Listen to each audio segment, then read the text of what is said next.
It's a rainy day here on the homestead, but I am still working in the garden, and I wanted to take a moment to share with you and talk about my sunchokes, also called Jerusalem artichokes, and talk a little bit about their close cousin here, the Maximilian sunflower.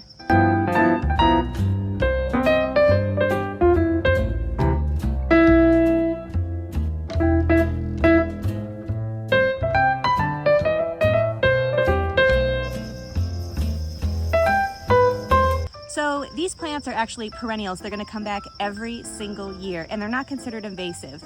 They are incredibly important for environmental reasons, and they provide a myriad of food options. So let's start with Maximilian sunflowers. They're the shorter ones here. Again, these are perennials. They have a more fibrous root system, a woodier tissue for the stem, and so as such, they're going to absorb more carbon from the atmosphere, which is a good thing for the environment. But also because they are perennials, they are going to offer shelter to insects and wildlife. So we find a lot of our praying mantis egg cases amongst these flowers here.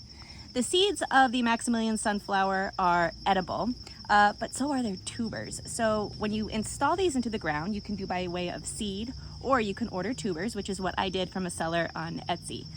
All of those elements, the seeds and the tubers, are edible. But what also is a really cool fact about these guys is that they're native to North America, and it is said, I don't know if it works, but the early settlers used to plant these around their homes because they're said to repel mosquitoes.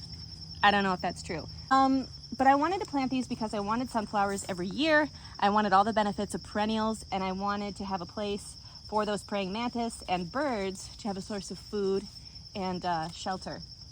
So these are the Maximilian sunflowers. Above those, they're about 10 feet high now, are my Jerusalem artichokes. Now, the tubers of the Jerusalem artichokes are what is edible. You don't eat from a blossom like you would a regular artichoke. I'm not even sure why they're called Jerusalem artichokes. But sunchokes are spread by way of rhizomes, and those tubers are what is edible. But again, they come back every single year. They're great for pollinators. And again, shelter and a food source for nearby wildlife. One word of caution when it comes to planting these amazing sunchokes is that they do spread. While they're not considered invasive, they absolutely will spread over time.